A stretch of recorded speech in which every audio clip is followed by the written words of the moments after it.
Good afternoon and welcome to a rather overcast day in the South Lakes. Somewhat of a showstopper, isn't it? This is the new KGM Torres, formerly SsangYong. You can get either electric or petrol. How cool is that? I'm Ben Quirk, welcome to Planet Auto.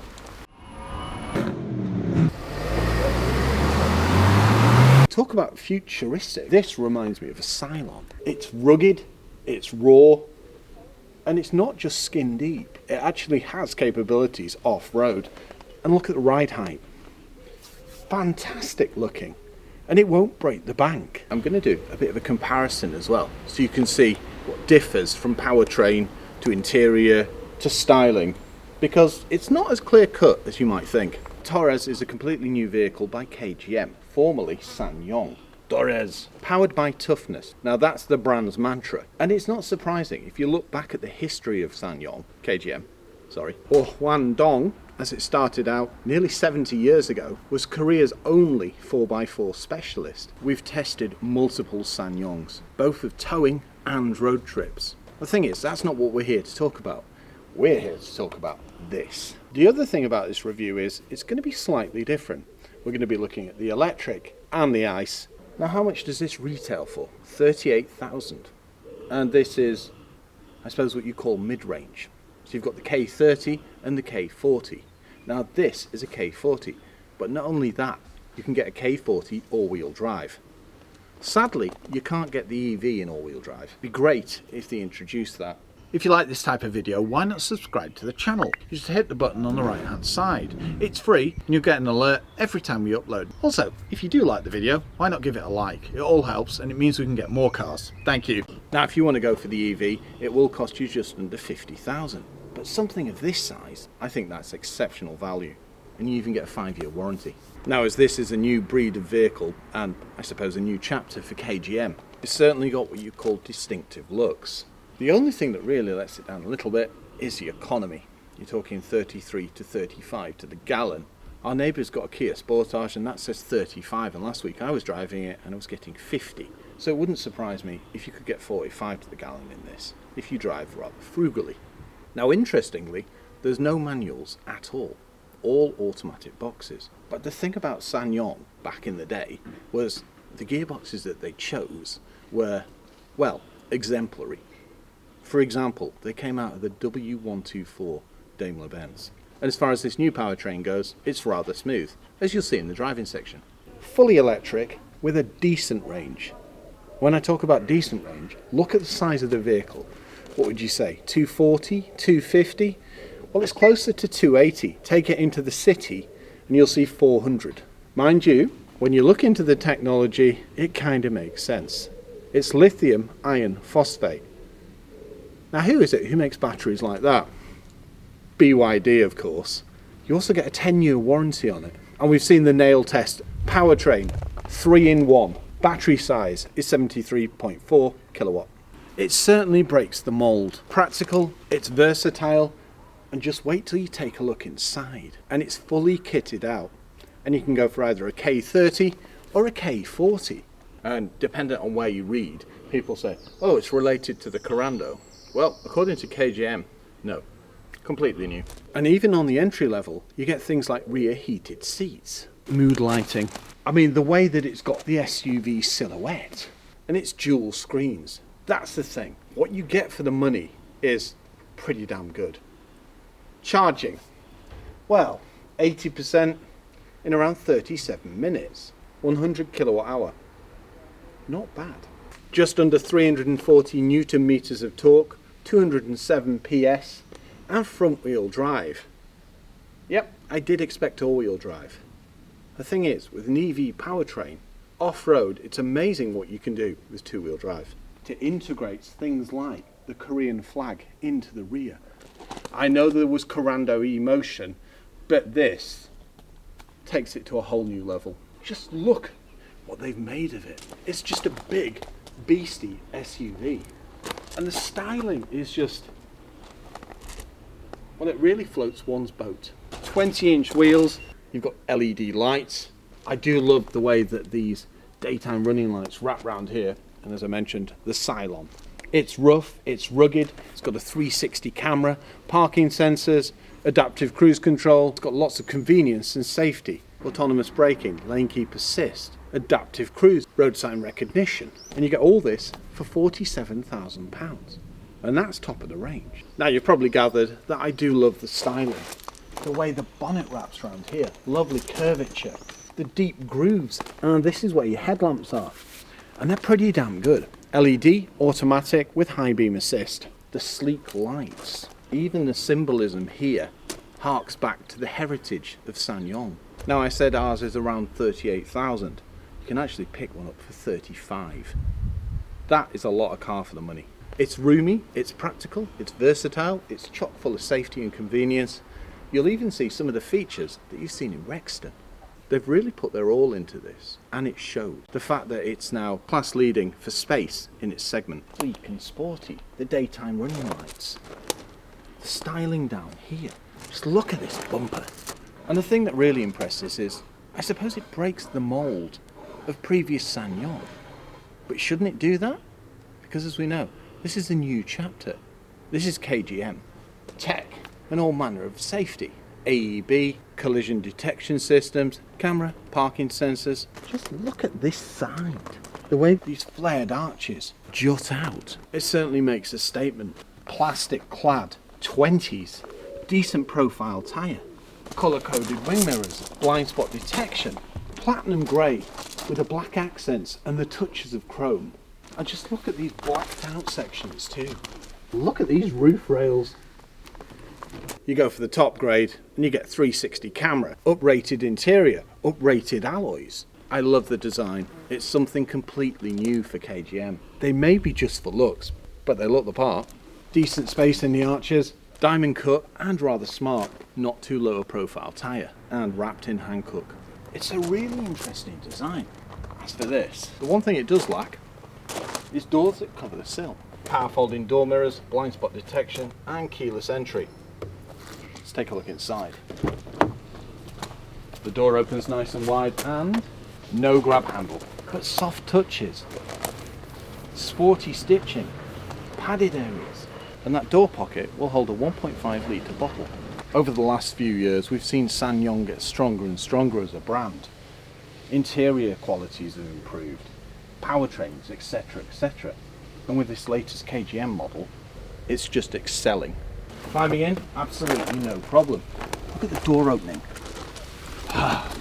Even with my hat, no problem to get in. Had to dip ever so slightly. Simplicity. The dashboard is dropped low like an MPV. It gives you one heck of a viewpoint. You feel like, well, you're in command of the road. The copper accents, well, you're going to love them or hate them. I think they brighten it up nicely. And they just give it, well, something different, especially with the matching stitching. No switches down here. Solid. Great build quality. Everything's sturdy. Mix of materials. And I'm especially fond of the shaping. Futuristic screens. Blue mood lighting. Welcome aboard the Torres. As you can see, they don't differ too much. But is that a bad thing? Comfortable seats, lots of tech and copper accents. It may have been nice to see something that said EVX, but is it really needed? Probably not. Soft touches up here. That reminds me of the NSX, the way that it wraps round into the doors. There's even like a carbon fibre styly here. And the vents, very simple and rather futuristic. Very easy to clean. You will find hard plastics, but they're of a good quality. The further you go down, yes, not as much. This, little bit of flex in it, but I think that's a good thing. Keyless go. One thing I have noticed is when the cluster kicks in, it does take a second or two for the infotainment to then kick in. But once it comes on, it's responsive, it's clear, and yes, there is a lack of buttons and rotaries. This is pretty good. It's not the fastest I've used, it's relatively easy to navigate. Apple CarPlay, Android Auto, and you've got lots of car settings. If you want to use the aircon, you just press this. At a glance, you can see things like your parking sensors are activated, the height of your headlamp beam. That's awesome for towing. And speaking of towing, it'll tow 1.5 tons. We can see our coordinates, and there's your range. Now this, I'm especially fond of. Your demisters, heated steering wheel, and your vents, fans, temperature. If you've noticed, it's dual zone. heated and ventilated seats. You can also open your power tailgate. Now, not only that, you can scroll up. They've certainly made great use of the space. You do have this center console, which is floating, but I think this adds to it. It also means that you've got a great driving position. Armrest in the center, wireless charger, decent cup holders, and a place for your key. And then your automatic box with your electronic handbrake here. Lots of storage, lots of functionality. 12 volt, 2 USBs, and even more storage under here. If we open this, decent storage once again. Padded armrest, your electronic seats with height adjustment, and how can I forget paddles on the back of the steering wheel. It's a comfortable driving position. The perforated, I suppose it's faux leather, envelops you, and it's rather buckety. It seems exceptionally well equipped, especially for that price bracket. Lovely leather wrapped steering wheel, and I do like these silver accents on the inside. Proper buttons and toggle switches, very simple to use. Adaptive cruise, lane keep assist, lane departure warning, and setting things like the adaptive, simple as pressing one button.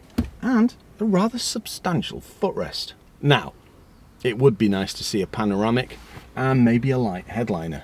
Now, I touched on headroom as I climbed in. What's that? 2.5, 3 inch? With my hat?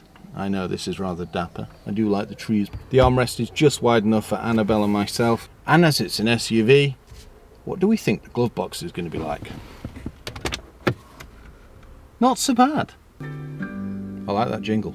Map reading lights, SOS button, and auto dimming mirror. And I think that's your lot. Let's take a look in the back.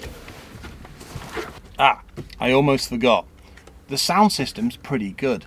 The one thing it does lack is a sub.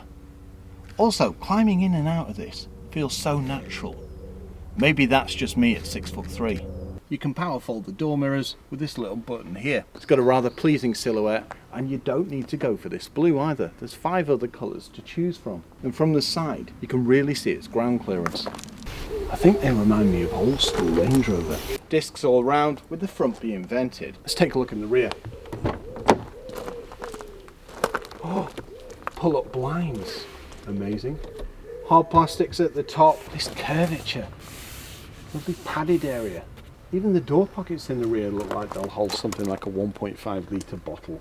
Decent opening, and the door opens to a decent angle too. Climbing in, it looks to be child's play. I do have to duck my head, but not as much as you'd expect. It almost reminds me of old school Discovery. And get my feet under the seats, and bear in mind, this is set up for me. And it's lavish me as well. You really get a feel for the size of it. And a little pocket for your smartphone. Electric window and 2 levels of heated seat. Very nice. Feels rather executive, a bit limousine-y. I think I'll take down my blind. Let some more natural light in. It's quite a long window. It's not the deepest, but even at 6'3", my eye line's about here. It just shows you how tall this vehicle is. I mean, what's the headroom? 3 inches? Something like that? The thing is, I'm not sat low. I'm sat how I would. It's a lot bigger than you expect. Look at the area. Now you've got a raised transmission tunnel here, so even the EV has this. Thing is, it doesn't take up too much space, so you're all good. And it actually lifts this to a better height. Vents in the centre, and USBs under here. And lots of mini storage points. Now that is interesting. On the EV, I can operate this seat with the buttons here. On this, they're not here. Map reading lights in the centre. We've got a grab handle above every door, bar the driver's. Comfortable premium feeling seats. Pretty plush, but, well, not really what I call buckety. Normally, there's a little more dip here.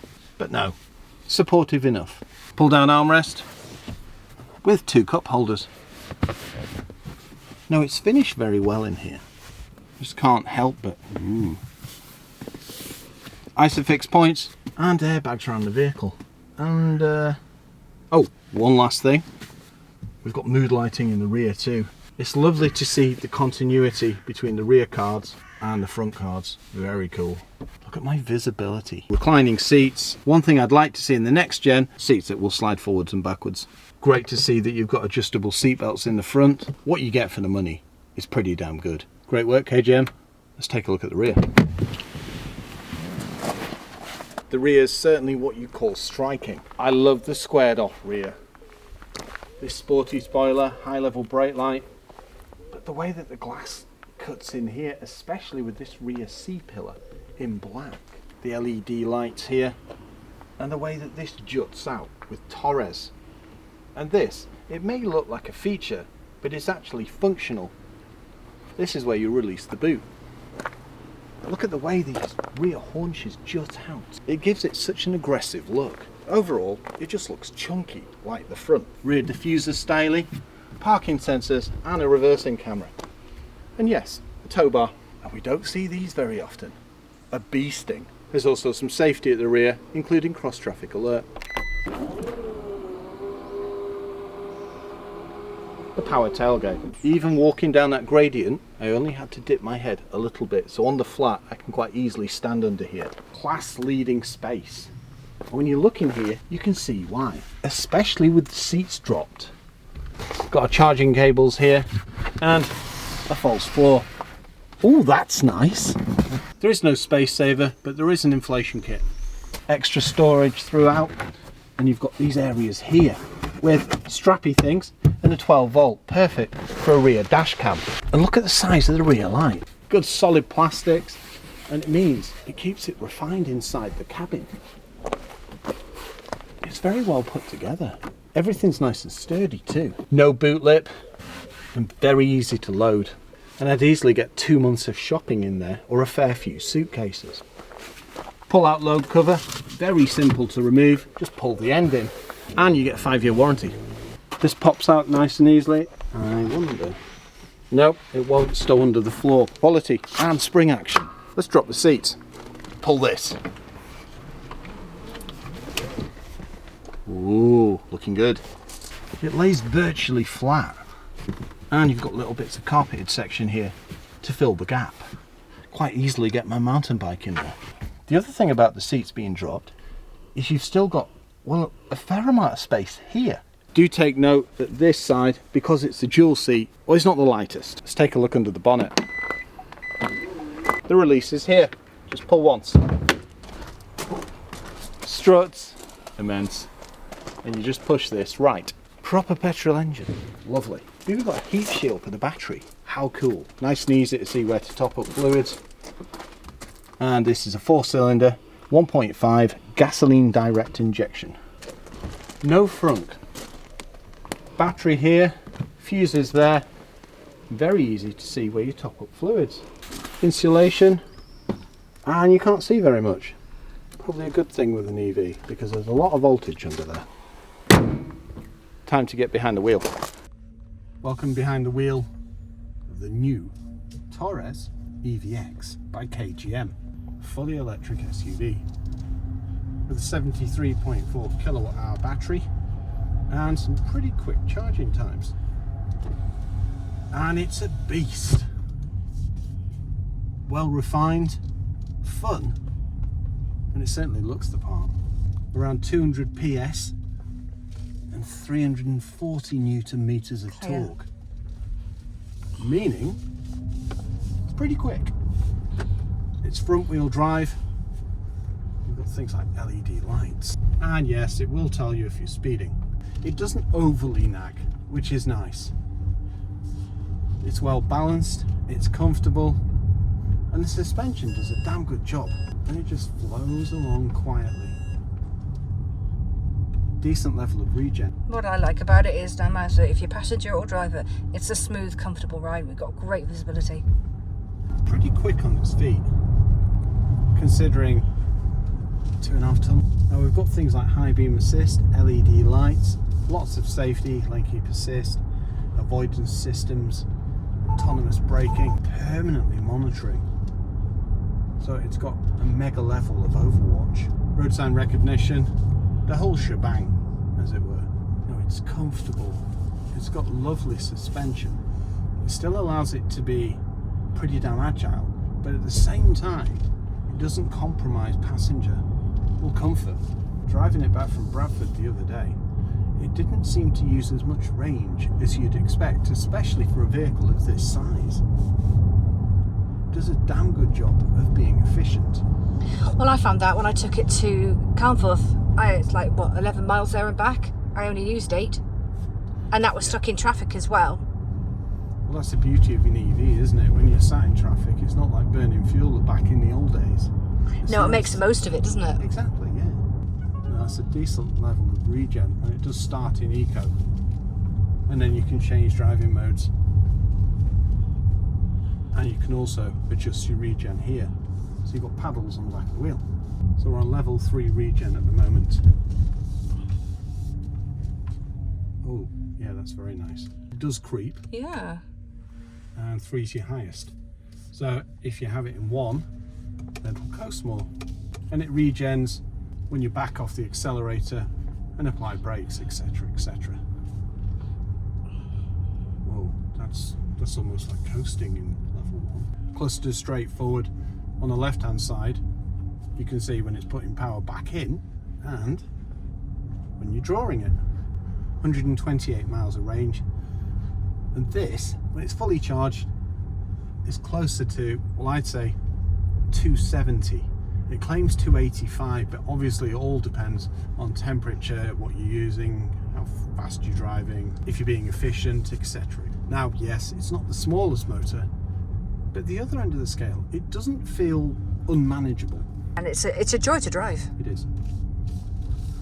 And you've got great brakes, great visibility, Yeah. standout lights. It's ticking a lot of boxes, Ben. Especially for a price of around 47,000 for top of the range. And I think the thing that really appeals, like I mentioned before, you don't have to go for electric. You can go for petrol and see how that varies. But overall, it's great, it's comfortable, it's roomy, it's a great price. There's a lot of greats here, but that's because it's great. let's move to the petrol. Welcome behind the wheel of the new KGM Torres. And this time it's petrol. It's got some pull. So under the bonnet we've got a 1.5 GDI 4-cylinder petrol engine. Yes, petrol, no hybridity. But at the other end of the scale, you can get this in electric. It can certainly motor. Now this is front wheel drive and there is no manual box, but instead you get a 6-speed automatic and it is rather smooth and it knows when to change gear. But to be honest, SsangYongs have never had that challenge. It seems to instinctively know when to shift. With the KGM Torres, it's got more sporty driving dynamics. It's more chuckable, if you will. And considering its size, it's got less body roll, hasn't it? Yeah, it's there for comfort, but it doesn't wallow. Also, this isn't what you'd call one of those vehicles that you're going to just go flooring it down the back lanes. Now, I'm not saying it can't. I'm just saying it's more pleasant to just plod. It's a nice chilled drive experience, isn't it? It is. It's steering nicely weighted, direct, great feedback. And a lovely size wheel too. No, it handles considering its size. It does. I mean, it's definitely got that kind of off-roady feel to it. You know, you can feel the suspension doing this, but it's not as excessive as you might think. Yeah, it's a seamless box, isn't it, really? Yeah. And you've got driving modes as well, so you can make it a tad faster. No, it's comfortable suspension. It's great for passengers, but it's dynamic enough to have a little bit of a boot. And to think, these start at 35,000. That's crazy value, isn't it? Considering this is a 1.5, it's pretty quick. Joining motorways, absolutely no problem. Power delivery is pretty good, especially for the size and the powertrain. You might think it would hinder it, but in our experience it doesn't. Ooh, good brakes, excellent. Comparing it to the EV, it's slow. There's no other way of putting it. The EV can just shift, but that's the difference with electric motors. Plus, obviously, there's no hesitation, it's just instant. But for a petrol vehicle, and one that costs £38,000, you can't go wrong. It's got pull in every gear. And if I kick down, that's how fast it is. Oh, bit of wheel spinach. Mind you, it's a pretty weighty vehicle, but not as weighty as the EV. Now it feels well planted, doesn't blow around in the wind, and it's got a fair bit of safety as well. Lane departure warning, lane keep assist, AEB. Sorry, Annabelle. I was just about to say, the refinement in the cabin is really good. Like you've noticed, there's very little road noise, and I don't think I can hear any tyre noise. And even these big mirrors, you can't hear. Good lights, LED, and, well, drive one. It's got great space, it's got great practicality, great versatility. It's class leading in its boot. Yeah, it's a big thumbs up from both of us. Yeah, and it's exciting to see where it'll lead. Don't forget, you've got a 5-year warranty. Best bet, go and drive one. Now, this is where I'll say, drive both. Drive a petrol and an electric. And then come back to us and tell us what you think. Thanks for watching.